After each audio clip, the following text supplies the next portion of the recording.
से यहाँ मैं फिर से आपके लिए वीडियो लेकर आई हूँ।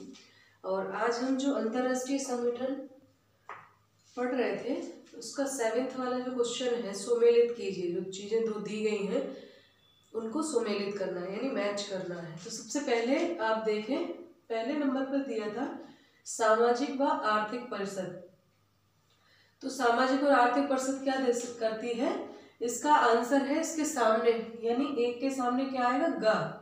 सदस्य देशों के सामाजिक आर्थिक कल्याण की चिंता, यानी सामाजिक आर्थिक परिषद जो है क्या करती है, सदस्य देशों के सामाजिक आर्थिक कल्याण की चिंता करती है। तो एक के आगे आएगा ग, है ना।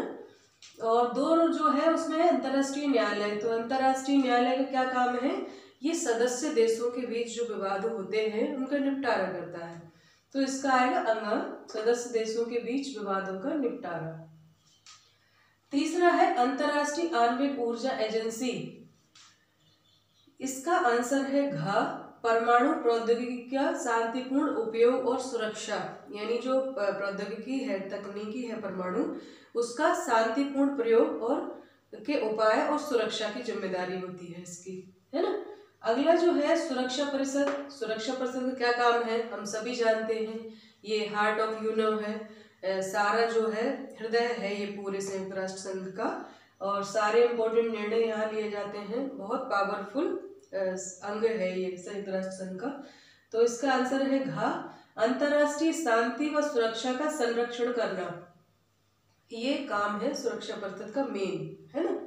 और इसका अगला है 5वां संयुक्त राष्ट्र शरणार्थी आयोग। इसका क्या काम है, तो इसका आंसर है च, आपातकाल में आश्रय व चिकित्सा व्यवस्था देखना, है ना। अगर कोई इमरजेंसी कहीं आती है किसी देश में, तो वहां के लोगों के लिए चिकित्सा की व्यवस्था करना, आश्रय की व्यवस्था करना, है ना ये। 6वां है विश्व व्यापार संगठन यानी WTO। ये इसका आंसर है अंग या, और ये इसका काम है सदस्य देशों में मुक्त व्यापार की राह आसान करना। जो मेंबर राष्ट्र हैं उनके बीच मुक्त व्यापार की राह को आसान बनाना, ये WTO का काम है। अगला है अंतर्राष्ट्रीय मुद्रा कोष, है ना। अंतर्राष्ट्रीय मुद्रा कोष का काम क्या है, इसका आंसर है क, वैश्विक वित्त व्यवस्था की देखरेख करना, यानी पूरे विश्व में सभी वित्त की व्यवस्था करना सभी देशों के लिए, ये काम है अंतर्राष्ट्रीय मुद्रा कोष का, है ना। अगला है 8वें नंबर पे है आम सभा। आम सभा क्या करती है, आम सभा वैश्विक मामलों पर बहस मुबाहिस करती है। तो इसका आंसर है छतरी वाला, है ना। 9th नंबर पर है WHO यानी विश्व स्वास्थ्य संगठन। तो इसका कार्य क्या होता है, झ, सबके लिए स्वास्थ्य, यानी ये सबके लिए, विश्व के सभी सदस्य देशों के लिए ये स्वास्थ्य की व्यवस्था की देखरेख करता है ना। अगला है 10वें नंबर पे है सचिवालय, सेक्रेटरीट जो है, उसका आंसर है जा, समायोजन व प्रशासन, पूरा प्रशासन देखना। सचिवालय क्या करता है, पूरे प्रशासन को देखना, समायोजन करना सभी का, ठीक है। तो ये आपकी जोड़ियां कहें या सुमेलित करना कहें, ये हो गया। थोड़ा सा हौच पौच है आज लिखने में, क्योंकि बड़ा था, 10 पूरी जोड़ियां थी, तो बोर्ड पे ऐसे आने में थोड़ी सी समस्या है ना। तो अगला जो है वो है प्रश्न नंबर 9 है, और प्रश्न नंबर 9 में पूछा गया है सुरक्षा परिषद के कार्य की, है ना। सुरक्षा परिषद के कार्य हमें लिखना है, क्वेश्चन नंबर 8 है ये, सॉरी 9 नहीं है, 8 है। 8 में है सुरक्षा परिषद के कार्य। तो सुरक्षा परिषद का जो सबसे इम्पोर्टेंट काम है वो है पूरे विश्व में, या विश्व में नहीं तो सदस्य देशों के बीच शांति और सुरक्षा कायम करना, ये इसका इम्पोर्टेंट काम है ना, मेन इम्पोर्टेंट काम है। तो 8 नंबर का आंसर है, सबसे पहला है, इस प्रकार हम लिख सकते हैं, सुरक्षा परिषद के कार्य, सुरक्षा परिषद के कार्य निम्नलिखित है,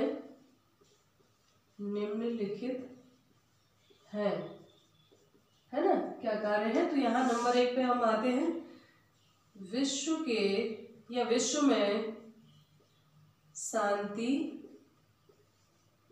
व सुरक्षा कायम करना, है ना, कायम करना। ठीक, तो इसके लिए और भी बहुत सारे काम इसको करने पड़ते हैं शांति और सुरक्षा के लिए। तो ऐसे विवाद की जांच करना जिसे अंतर्राष्ट्रीय शांति को खतरा हो, ऐसे विवादों की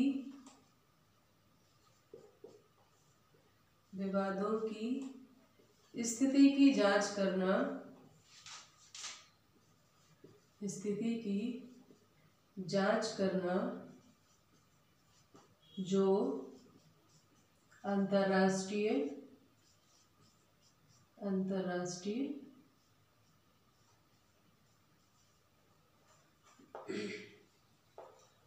जो अंतर्राष्ट्रीय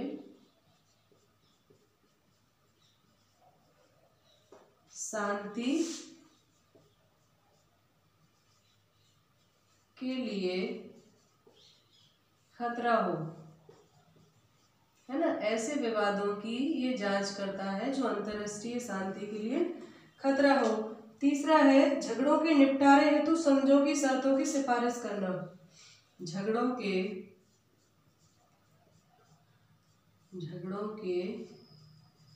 निपटारे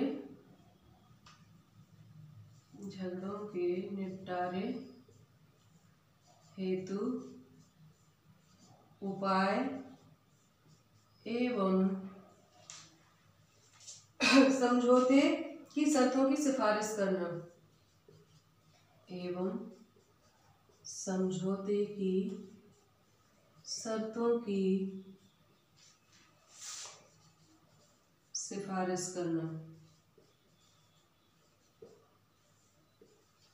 है ना, सिफारिश करना। चौथा जो है वो है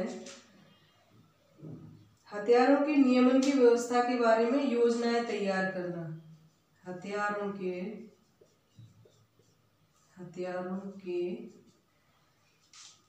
नियमन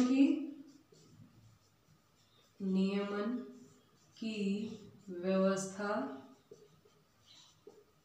के बारे में योजना तैयार करना या योजना बनाना। ठीक है, पांचवा जो कार्य है इसका वो है शांति के लिए खतरा अथवा आक्रामक कार्रवाई की स्थिति में निश्चित करना, अंतरराष्ट्रीय शांति के लिए खतरा अथवा आक्रामक कार्रवाई की स्थिति में जिम्मेदारी तय करना, अंतरराष्ट्रीय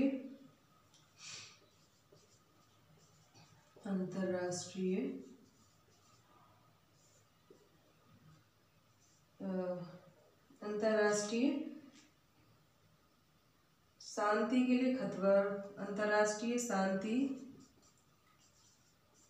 के लिए खतरे की स्थिति में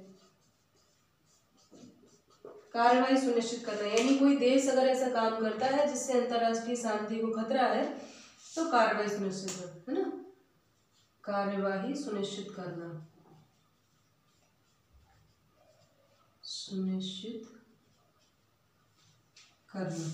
ठीक है, पहले इनको समझ लें फिर आगे बढ़ेंगे। सबसे पहले तो पूरे विश्व में शांति की बहाली का दायित्व सुरक्षा परिषद के ऊपर है। तो पहला मुख्य कार्य है विश्व में शांति व सुरक्षा कायम करना, और इसके लिए विभिन्न प्रकार से जुड़े हुए कार्य होते हैं, जिनमें एक है कि ऐसे विवादों की स्थिति की जांच करना जो अंतर्राष्ट्रीय शांति के लिए खतरा हो, यानी जब किसी दो या दो से अधिक देशों के बीच विवाद पैदा हो जाता है, युद्ध जैसी स्थिति होती है, तो उनकी जांच करना कि कहीं वो अंतर्राष्ट्रीय शांति के लिए तो खतरा नहीं है, सिर्फ द्विपक्षीय मामला है, सिर्फ दोनों ही प्रभावित होंगे, उनको भी रोकते हैं, लेकिन कभी कभी अगर ऐसी स्थिति हो जाती है कि वो अंतर्राष्ट्रीय शांति के लिए खतरा पैदा हो जाए तो फिर वहां सुरक्षा परिषद जो है हस्तक्षेप करती है। ठीक है, तीसरा है झगड़ों के निपटारे हेतु उपाय समझौते की शर्तों की सिफारिश करना, यानी अगर झगड़ा है तो वो उपाय सुझाते हैं मध्यस्थता करके कि भाई आप ये कर लो जिससे दोनों के बीच शांति हो, बीच का रास्ता निकालो, और दोनों पक्षों में अगर समझौता होता है तो उसकी शर्तें की सिफारिश करना, ये काम भी सुरक्षा परिषद का है।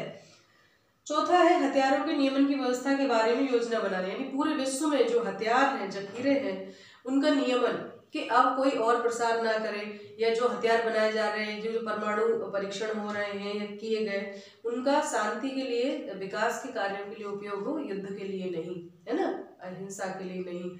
तो इनकी नियमन के लिए क्या क्या नियम होंगे, कैसे कैसे इनको जखीरों को कम किया जाएगा, कितना कोई बढ़ा सकता है, ये सब चीजें नियमन करना, इसके लिए प्लानिंग तैयार करना, ये भी सुरक्षा परिषद का कार्य है।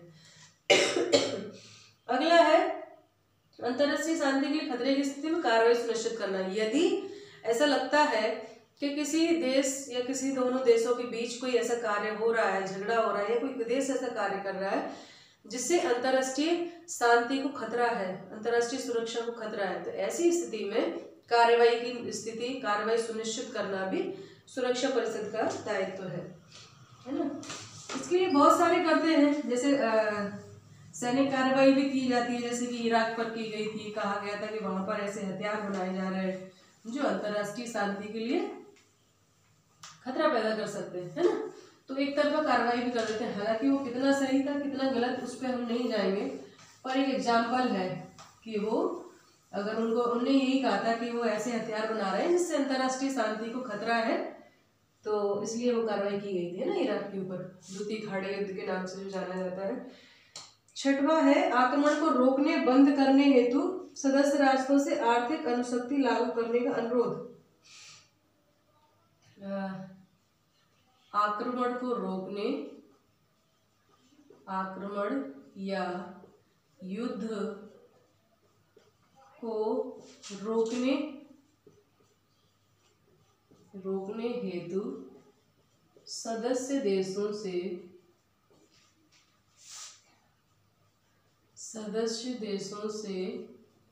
आर्थिक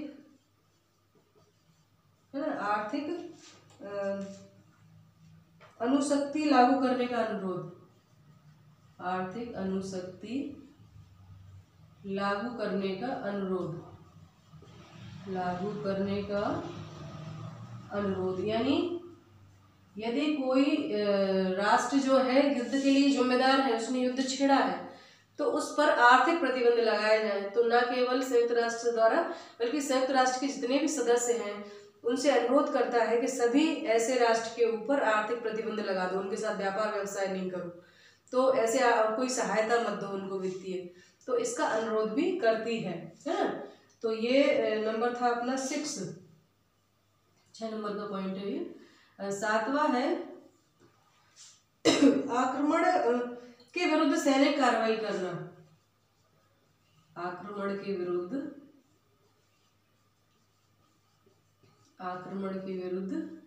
सैनिक कार्यवाही करना, यानी अगर किसी ने आक्रमण किया है तो उस पर सभी देश जो है, सभी देशों की संयुक्त सेना जो है संयुक्त राष्ट्र की, वो सैनिक कार्रवाई करेगी और उसको सबक सिखाएगी, है ना। और 8वां जो पॉइंट है वो है महासचिव की नियुक्ति के लिए महासभा से सिफारिश करना, महासचिव की नियुक्ति के लिए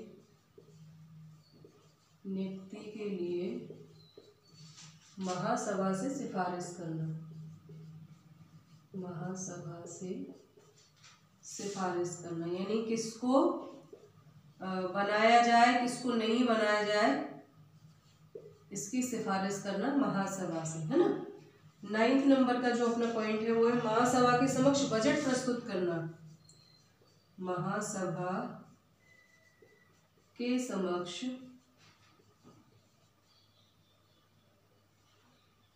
समक्ष बजट प्रस्तुत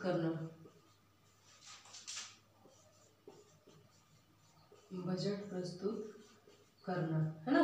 तो ये भी काम है कि यदि आक्रमण या युद्ध को रोकने के लिए वो सभी सदस्यों से आह्वान करता है, अनुरोध करता है कि सभी जो संबंधित देश है उस पर आर्थिक प्रतिबंध लगाए, उनसे सभी वित्तीय नाते तोड़ लें, और यदि आक्रमण कोई करता है तो उसके विरुद्ध सैनिक कार्रवाई। यदि कोई एक देश दूसरे देश पर बिना कारण के आक्रमण करता है पहले से, तो उस देश को सबक सिखाने के लिए संयुक्त राष्ट्र की सेनाएं, सदस्य देशों के सभी जो सदस्य देश हैं उनकी संयुक्त सेनाएं जाकर उस पर आक्रमण करेंगी, सैनिक कार्रवाई के द्वारा उसको रोक सकते हैं। 8वां है महासचिव की नियुक्ति के लिए महासभा से सिफारिश करना कि कौन को बनाया है किसको नहीं।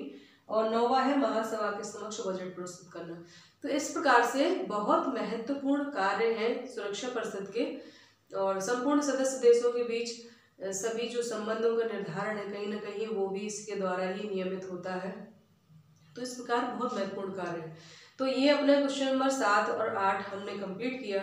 अगले वीडियो में क्वेश्चन नंबर 9 और 10 हम कंप्लीट करेंगे। बहुत से बच्चे ऐसे पूछ रहे हैं कि मैडम कौन से क्वेश्चन हटा दिए गए हैं, कौन से नहीं हटाए, तो बताएं।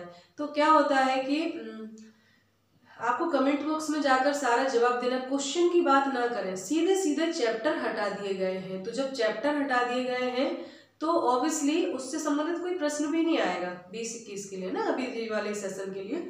तो अपनी प्रथम बुक में से जो हटाए गए हैं वो है अभी 7th और 8th जो चैप्टर है वो हटा दिए गए है ना, तो उनसे संबंधित कोई प्रश्न नहीं आएगा। यानी समकालीन विश्व में सुरक्षा और जो पर्यावरण वाला अपना चैप्टर है वो अभी हटा दिए गए हैं, तो उनसे संबंधित कोई भी प्रश्न उसमें नहीं आएगा। तो पूरे के पूरे चैप्टर हटाए हैं तो उससे संबंधित प्रश्न भी हट गए हैं, है ना, सीधा सा जवाब है। तो आप चैप्टर देखें, मैं डाल दूंगी कमेंट बॉक्स में कि ये चैप्टर, ये तो इस वाली बुक के है ना, फर्स्ट बुक के हटे हैं, दूसरी वाली से बहुत ज़्यादा हटाए गए हैं।